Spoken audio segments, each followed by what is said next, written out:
ॐ भूर्भुवः स्वः तत्सवितुर्वरेण्यं भर्गो देवस्य धीमहि धियो यो नः प्रचोदयात्। ॐ शांति शांति शांति। ओम।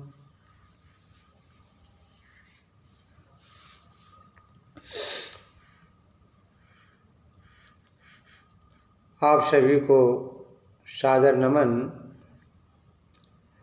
आज मैं ईश्वर स्तुति प्रार्थना उपासना का जो तीसरा मंत्र है उसकी व्याख्या करने का प्रयास करूँगा। यह वेद का बहुत सुंदर मंत्र है। मंत्र इस प्रकार है। ओम य आत्मदा बलेदा यस्य विश्व उपासते प्रशिशं यस्य देवाः यस्य छायाः अमृतं यस्य मृत्युः कस्मै देवाय हविषा विधेम। इस मंत्र में कहा गया है परमपिता परमात्मा आत्मज्ञान का दाता है। इसलिए आत्मदा कहा गया है। इसमें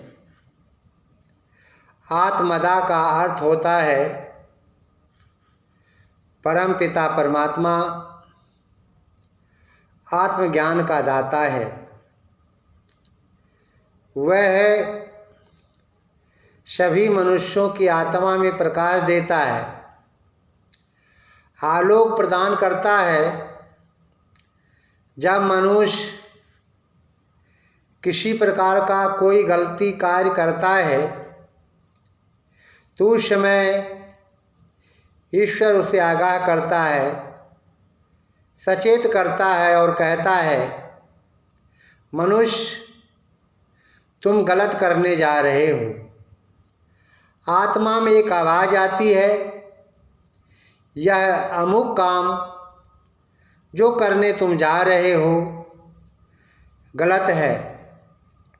लेकिन बुरे संस्कारों से जब आत्मा दब जाती है, आत्मा को कुछ समझ में नहीं आता है कि मैं क्या करूं, क्योंकि बुरे संस्कारों का प्रभाव उस पर आ जाता है।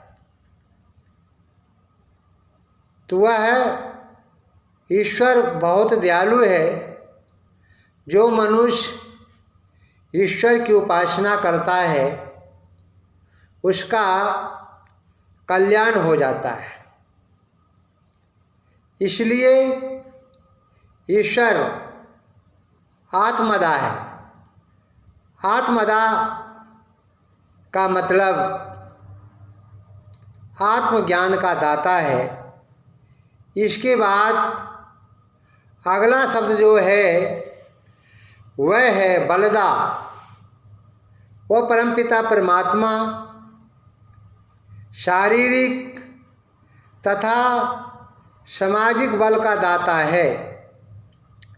इसलिए चराचर जगत अर्थात संपूर्ण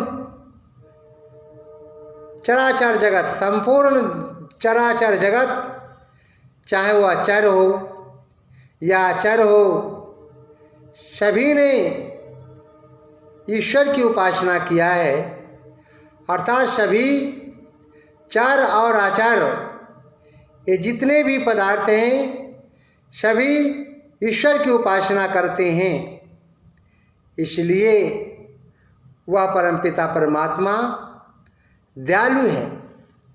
हमें ऐसे ईश्वर की उपासना करनी चाहिए जो मनुष्य दयालु परमेश्वर की उपासना नहीं करता है उसका जीवन बेकार हो जाता है। वो परमपिता परमात्मा बहुत दयालु है। जिस प्रकार से एक माँ के पास एक बालक दौड़ता हुआ जाता है, पहुँचता है, माँ के पास जाता है, माँ क्या करती है, उसे डांट करके भगा देती है, दुत्कारती है, दूर कर देती है, लेकिन वह पुनः अपनी माँ के पास आता है। माँ पुनः क्या करती है, उसे दूर कर देती है, हटा देती है, पुनः वह माँ के पास आता है, फिर माँ क्या करती है, उसे हटा देती है, दूर करती है, अंत में वह रोने लगता है और उसकी क्रंदन को सुन करके, उसके करुण स्वर को सुन करके माँ उसे अपने पास बुलाती है और गले से लगा लेती है। ठीक उसी प्रकार से ईश्वर के पास जब कोई भक्त पहुँचता है, अर्थात ईश्वर से प्रार्थना करता है, हे ईश्वर मैं दुख में हूँ, तो ईश्वर उसकी पुकार को सुनता है और आत्मा में प्रकाश देता है। जब कोई व्यक्ति गलत कार्य करता है, भटकता है, बेचैन हो जाता है, दुख से परेशान है, तो उस समय वह किसी को याद करे या ना करे, लेकिन प्रभु को जरूर याद करता है और प्रभु जो है, ईश्वर जो है, अपने भक्तों की पुकार को सुनता है, अपने भक्तों की मदद करता है। तो वह परमपिता परमात्मा इस प्रकार है। वह परमपिता परमात्मा आगे यह भी कहता है कि मनुष्य को पहलवान होना चाहिए, मजबूत होना चाहिए, शरीर से मजबूत होना चाहिए, क्योंकि शरीर से जो व्यक्ति मजबूत है वही व्यक्ति जो है राष्ट्र और समाज का कल्याण कर सकता है, लोगों का उद्धार कर सकता है। जो व्यक्ति चलने में असमर्थ है, कहीं जा नहीं सकता है, वो व्यक्ति अपने जीवन में क्या कर सकता है।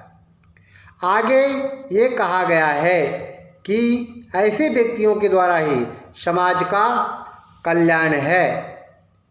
इतना ही नहीं, चर अचर सभी ने जो है ईश्वर की उपासना किया है और कर रहे हैं। आगे इस मंत्र में ये कहा गया है कि यश विश्व उपासते, जिसकी उपासना संपूर्ण संसार कर रहा है।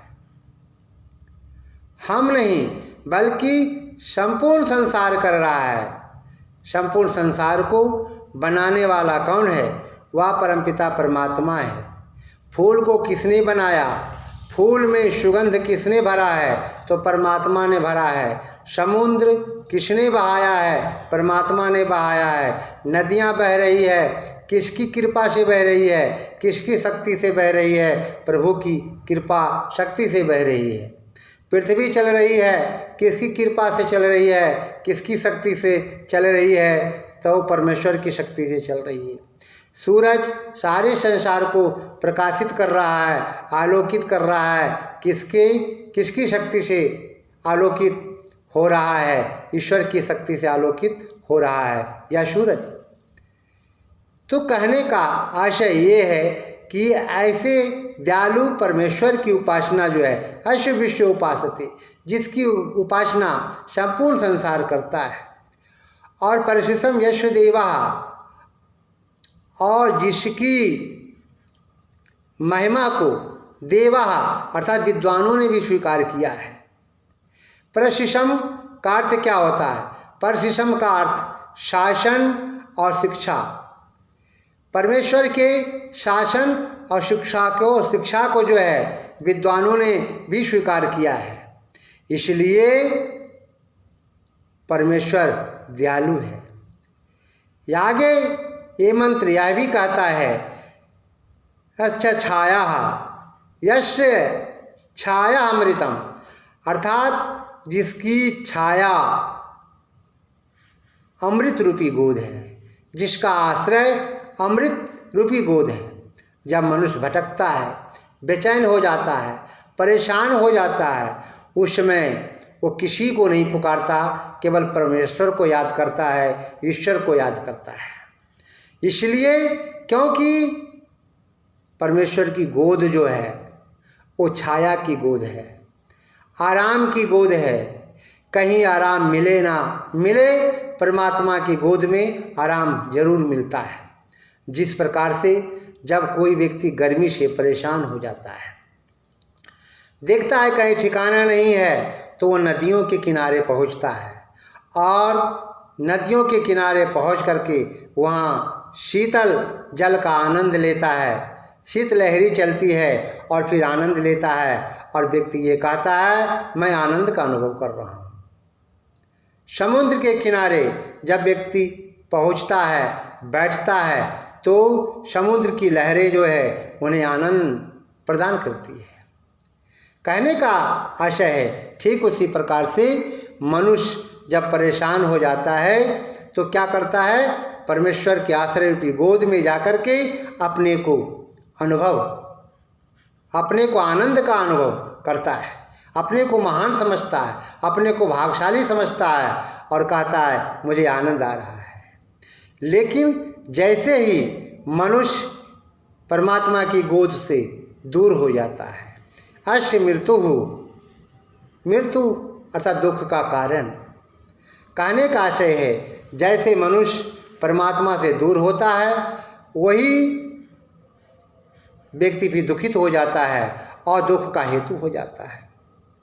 इसलिए कहा गया है कि हमें ऐसे परोपकारी परमेश्वर की उपासना करनी चाहिए।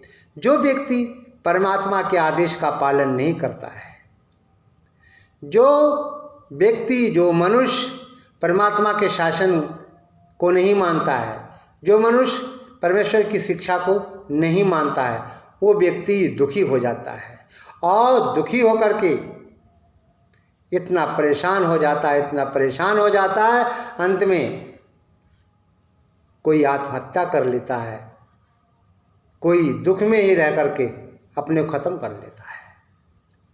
लेकिन वह परमपिता परमात्मा दयालु है, सबको सहारा कर देता है। और जब व्यक्ति के अंतःकरण में बुराइयां आती है तो बार बार परमेश्वर आगाह करता है कि हे मनुष्य अपने को सुधारो। स्वामी श्रद्धानंद का नाम कौन नहीं जानता है, सारे लोग जानते हैं। स्वामी दयानंद का व्याख्यान एक बार बरेली में हो रहा था। स्वामी दयानंद का व्याख्यान बरेली में हो रहा था। लाला मुंशी राम के पिताजी ने बोले, बेटा स्वामी जी का प्रवचन प्रत्येक दिन अमुक जगह पर होता है, तुम जाओ उनके विचारों को सुनो। लेकिन वह स्वामी श्रद्धानंद बोले, पिताजी मैं ऐसे सन्यासियों का प्रवचन नहीं सुनता हूँ जो मूर्ति पूजा का खंडन करता हो, क्योंकि जो व्यक्ति मूर्ति पूजा का खंडन करता है वो व्यक्ति आस्तिक नहीं हो सकता है, वह तो नास्तिक है। लेकिन उसके पिताजी समझाते हुए कहते हैं बेटा ऐसी बात नहीं है, वो सही बात करते हैं, वेदों की बात करते हैं। जो एक बार स्वामी दयानंद के विचारों से प्रभावित हो जाता है, जो उनके विचारों को सुनता है, उनके प्रवचन को सुनता है, उसका जीवन जो है बदल जाता है, वो महान हो जाता है। बहुत अनुय विनय के बाद एक दिन वह स्वामी श्रद्धानंद जो है, जो उस समय जो है लाला मुंशी राम के रूप में थे, वो व्याख्यान सुनने के लिए गए। वहाँ जाने के बाद स्वामी दयानंद ओम विश्वानि देव सवितर दुरितानि पराशुभाद भद्रम तनाशुभाय इस मंत्र की व्याख्या कर रहे थे और कह रहे थे बुराइयों से दूर हटो, अपने जीवन को महान बनाओ। जो मनुष्य बुराइयों के पंखों में फंसता है उसका जीवन बर्बाद हो जाता है। इसलिए हमें बुराइयों से दूर रहना चाहिए। एक दिन गए, 2 दिन गए, 3 दिन गए, स्वामी दयानंद के विचारों से स्वामी श्रद्धानंद प्रभावित हुए। उनके अंतःकरण में एक प्रकाश आया, एक आलोक आया और कहा, श्रद्धानंद तुम गलत रास्ते पे चल रहे हो। दयानंद के विचारों को सुनो और अपने जीवन को महान बनाओ। तुम शराब पीते हो और मांस खाते हो, मछली खाते हो और ना जाने क्या क्या घृणित कार्य करते हो, इसलिए तुम सुधरो। तुम्हें सुधरने की आवश्यकता है। स्वामी दयानंद के विचारों से प्रभावित होकर के वह घर आए। घर आने के बाद घर में जो मांस की प्लेटें थी, उन प्लेटों को फोड़ डाली और शराब की बोतलों को फेंक डाली, घर से निकाला और सच्चे आर्य हो गए। जिस समय वो शराब पी करके वहाँ पहुँचे थे, स्वामी श्रद्धानंद उल्टी करने लगे और उस उल्टी को उनकी पत्नी शिव देवी ने अपने हाथों पर संभाला। उस समय स्वामी श्रद्धानंद बोले, देवी तुम कोई साधारण देवी नहीं हो, तुम तो साक्षात दुर्गा देवी हो। आज तुम एक माँ के रूप में मेरे लिए तुमने मेरे द्वारा किए उल्टी को संभाला। आज तो साक्षात वास्तव में तू मेरी माँ है। कहने का आशय है कि स्वामी दयानंद के संपर्क में आने के बाद स्वामी श्रद्धानंद का जीवन बदल गया। आत्मा में प्रकाश आया, आलोक आया। स्वामी श्रद्धानंद की आत्मा में प्रकाश देने वाला कौन था, किसकी प्रेरणा थी? तो ये उत्तर मिलता है कि ईश्वर की प्रेरणा थी। उन्हें उस दिन से बदल जाना था, शाकाहारी हो जाना था, सच्चे आर्य हो जाना था। इसलिए कहा गया इस मंत्र में, बलदा अर्थात वह परमपिता परमात्मा जो है आत्मज्ञान का दाता है। वो सबको महान बनाता है और जो मनुष्य परमात्मा की उपासना करता है, परमात्मा उसे सुख देता है। आगे मंत्र और कह रहा है, कसमय देवाय हविषा विधिमा, अर्थात वो परमपिता परमात्मा सुख स्वरूप है। कहते हैं सुख स्वरूप है, सुखदाता है। इसलिए ऐसे परोपकारी ईश्वर को पाने के लिए हमें उपासना करनी चाहिए। स्वामी दयानंद सरस्वती ने ये कहा कि जो आत्मा को जानता है वही परमात्मा को जानता है। जिसने आत्मा को नहीं जाना वो परमात्मा को नहीं जानता है। वो परमपिता परमात्मा है कैसा?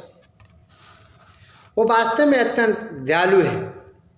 आर्य समाज के नियम में स्वामी दयानंद सरस्वती, जो आर्य समाज का दूसरा नियम है, उन्होंने बताया ईश्वर सच्चिदानंद स्वरूप, निराकार, सर्वशक्तिमान, न्यायकारी, दयालु, अजन्मा, अनंत, निर्विकार, अनादि, अनुपम, सर्वाधार, सर्वेश्वर, सर्वव्यापक, सर्वंतर्यामी, अजर, अमर, अभय, नित्य, पवित्र और सृष्टि करता है, उसी की उपासना करनी योग्य है। इस मंत्र में ये कहा गया। ईश्वर है कैसा? तो इसमें कहा कि ईश्वर सत, चित और आनंद है, तीनों हैं। लेकिन प्रकृति केवल सत्य है, जीवात्मा सत्य और चित है, लेकिन परमेश्वर ईश्वर जो है सत्य भी है, चित है और आनंद है। आनंद केवल परमात्मा के पास है। मान लिया जाए कोई व्यक्ति भूखा है, एक दिन से, 2 दिन से, 4 दिन से, 5 दिन से, और 10-15 व्यक्ति खड़े हैं कहीं, उन व्यक्तियों में से कोई एक व्यक्ति उस भूखे व्यक्ति को बुला रहा है, तो आप बताइए वह व्यक्ति किसके पास जाएगा? जिसके पास भोजन है, जिसके पास रोटी है, जिसके पास खाने के लिए कुछ है और दे रहा है।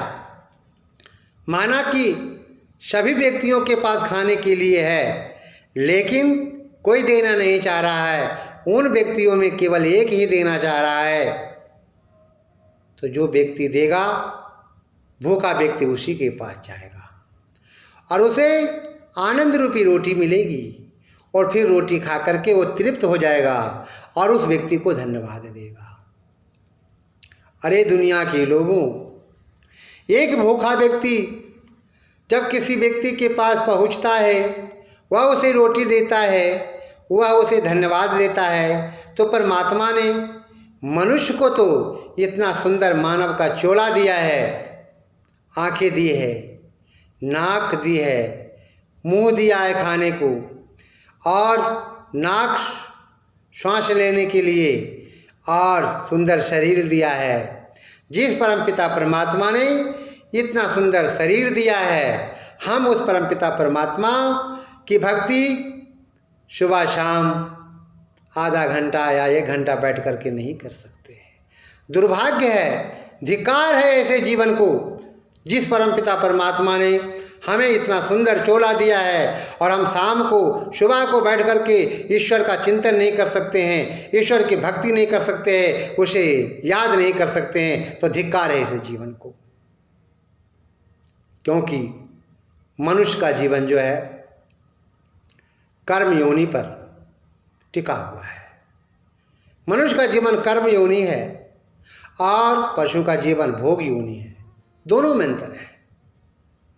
उसे भोग मिला, जितने उसने पहले किया था उसे वो भोग रहा है, और मनुष्य को तो कर्म करने के लिए परमात्मा ने शरीर दिया है, इसलिए हमें शुभ कर्म करना चाहिए। लेकिन हम क्या करते हैं? शुभ कर्म नहीं कर रहे हैं, इससे दूर होते जा रहे हैं। एक नौजवान था, कहीं जा रहा था, रास्ते में नदी मिली। नदी पानी से भरी हुई थी, बाढ़ आई हुई थी। उस व्यक्ति ने प्रार्थना किया काली माँ से, हे काली माँ, पानी घट जा, घट जा, घट जा, मैं पार हो जाऊंगा। पानी घट गया, वह व्यक्ति उस पार गया।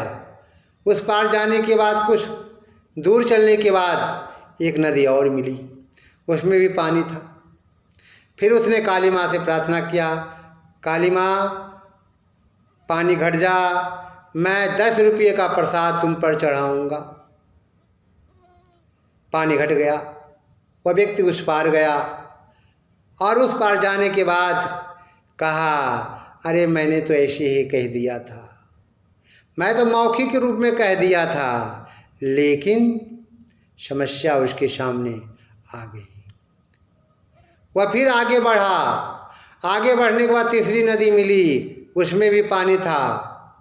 फिर वह कहा, हे काली माँ, मैं तो मजाक कर रहा था, मैं तो मजाक कर रहा था, अब की बार पानी घटा दे, निश्चित है मैं 50 रुपये का प्रसाद चढ़ाऊँगा। पानी घट गया, उस पार गया, और कुछ दूर जाने के बाद कहा, मैं तो मजाक कर रहा था। और जैसे ही कुछ दूर आगे बढ़ा, एक भालू मिला। भालू को देखकर कांपने लगा, थर्राने लगा, और कहा, हे काली माँ, अब की बार तो भालू से बचा लो। वो डर रहा था, भालू से भी बच गया। कुछ दूर आगे बढ़ा, एक शेर मिला, और शेर जब मिला, शेर को देख करके और डर गया। कहा, काली माँ, मुझे बचा लो, और बचा लिया। कहने का आशय यह है कि इस प्रकार से मनुष्य परमात्मा को सोचता है मैं धोखा दे रहा हूँ, लेकिन परमात्मा को कोई धोखा नहीं देता है। जो मनुष्य जैसा कर्म करता है, परमात्मा उसे वैसा ही फल देता है। इसलिए कहा गया कि मनुष्य को अपने जीवन को महान बनाना चाहिए। अपने जीवन को महान बनाने के लिए क्या जरूरी है? धन तो खाने के लिए है, शरीर को पुष्ट करने के लिए धन है, शरीर को पुष्ट करने के लिए दूध है, शरीर को पुष्ट करने के लिए दही है, शरीर को पुष्ट करने के लिए बादाम है, शरीर को पुष्ट करने के लिए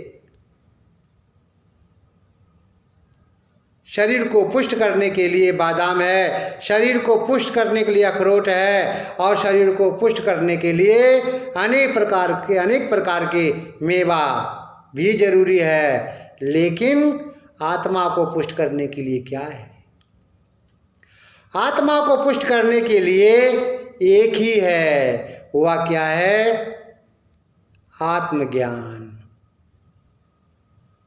आत्मज्ञान है।